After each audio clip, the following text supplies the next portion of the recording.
আউযু বিল্লাহি মিনাশ শাইতানির রাজিম। বিসমিল্লাহির রহমানির রহিম। আল্লাহুম্মা সাল্লি আলা মুহাম্মাদিন ওয়া আলা আলিহি ওয়া আসহাবিহি আজমাইন ওয়াল্লাযিনা তাবাহুম বিইহসান ইলা ইয়াউমিদ্দিন ওয়ালহামদুলিল্লাহি রাব্বিল আলামিন। শেখ আব্দুল কাদির আল মুরাবিতে কইছেন যে মারিফতের ৬ নম্বর খাই কইল গিয়া ইস্তিকামা। ইস্তিকামার অর্থ হইল গিয়া সুজা চলা।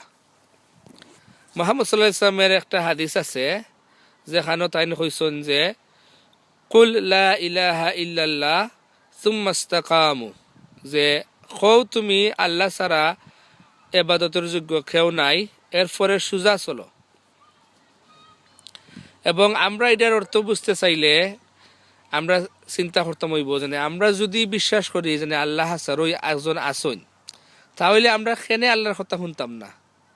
আমরা যদি বিশ্বাস করি যে আল্লাহ আমরারে বানাইছইন আর আল্লাহ আমরার খানি দেন, হায়াত মৌত আল্লাহর আতো, আর আমরারে আল্লাহ সকলতা আমরার কন্ট্রোল করুন, আমরার আমরার বেমারটা কি আর অরোগ্য হওয়া সব আল্লাহর আতো, তাহলে আমরা খেনে আল্লাহর কথা শুনতাম না, খেনে আমরা ই আল্লাহরে এবাদতি করতাম না, ই আল্লাহর প্রশংসা করতাম না, ই আল্লাহর কাছে শুকুর আদায় করতাম না, ই আল্লাহরে খুশি করবার লাগে চেষ্টা করতাম না।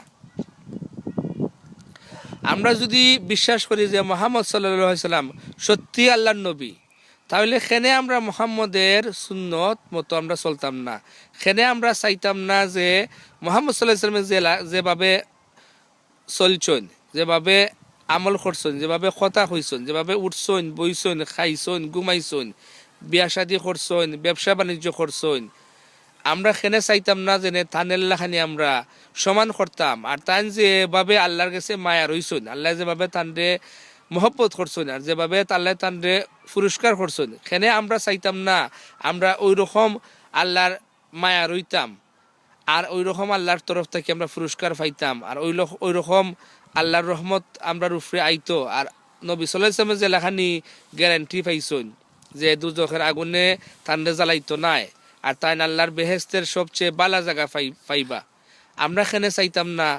যদি আমরা সত্যি বিশ্বাস করি আল্লাহ বাস্তব, বেহেস্ত বাস্তব, দুজখ বাস্তব, মরণ বাস্তব, আখেরাত বাস্তব, আর মুহাম্মদ সাল্লাল্লাহু আলাইহি ওয়াসাল্লাম সত্যি আল্লাহর নবী, খেনে আমরা চাইতাম না যে নবী মুহাম্মদ সাল্লাল্লাহু আলাইহি ওয়াসাল্লাম খানি আল্লাহ আমরা রে দুজখ থেকে বাঁচাইতা না আর আল্লাহর বেহেস্তের সবচেয়ে বালা জায়গা উঁচা জায়গাতে আমরা জায়গা দিতা না, খেনে আমরা চাইতাম না। নিশ্চয়ই আমরা চাইমু।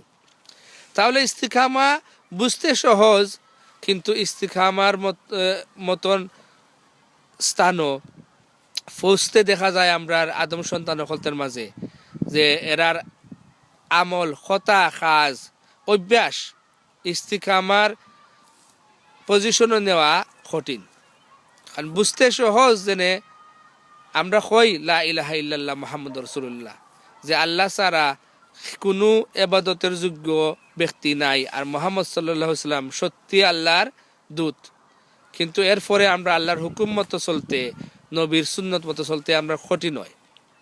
যখন একজন মানুষ তার অন্তরের মাঝে আনবো যে সে আল্লাহর মুখ দেখতে চায়, আল্লাহর সন্তুষ্ট চায়, হাসারই রাজা ই দুনিয়ায় এবং পরকালের দুনিয়ার যে বাদশাহ তানের দ্বার বীরত চায়, এরপরে সে শরীয়ত, তরিকত, হকিকত এবং আদব শিক্ষা গ্রহণ করার পরে, আমল করার পরে যখন তার ভিতরে এই বুঝ আয়, তার অন্তর এই জিনিসটা স্থিরভাবে তৈয়ার হয় যে আল্লাহ তো বাস্তব, আল্লাহ তো সব সময় দুনিয়ায় কন্ট্রোল কররা, আমারে দেখরা, আমার সব কথা শুনরা, আমার সকলটা জানুন, সত্যি নবীরে ফাটাইছুন আমরা দেখাইবার লাগে কিভাবে আমরা চলতাম।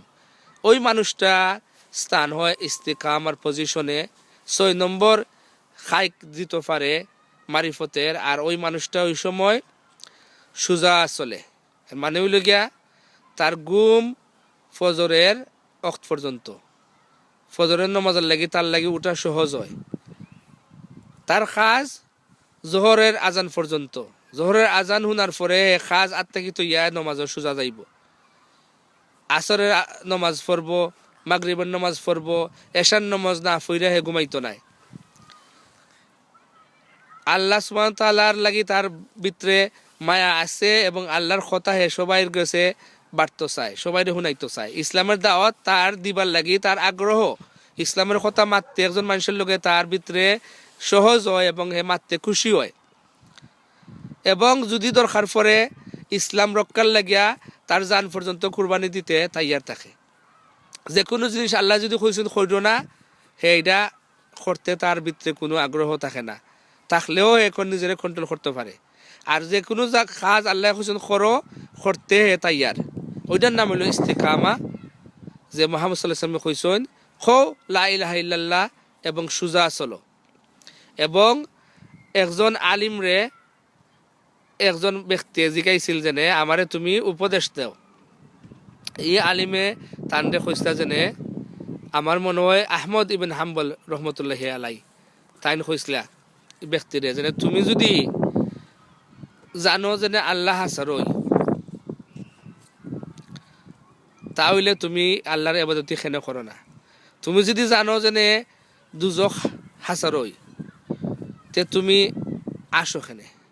আর তুমি যদি জানো বেশ হাসারই, তে তুমি জিরাও খেনে। আর তুমি যদি জানো মরণ হাসারই, তে তুমি অত নিশ্চিন্তা খেনে। আল্লাহ আমরা তৌফিক দান করতা যাতে আমরা যেভাবে আমরা কই মুখ দি লা ইলাহা ইল্লাল্লাহ মুহাম্মাদুর রাসূলুল্লাহ, ওইভাবে আমরা অন্তর দিয়ে বুঝতাম পারতাম আল্লাহ যেন কি ধরনের ব্যক্তি, আল্লাহর যে কি ক্ষমতা আর কি দয়া। আর মুহাম্মদ সাল্লাল্লাহু আলাইহি ওয়াসাল্লামের যেন কতখান কষ্ট করছেন আমরার লাগি, আমরা শিক্ষা দেবার লাগি। এবং আমরা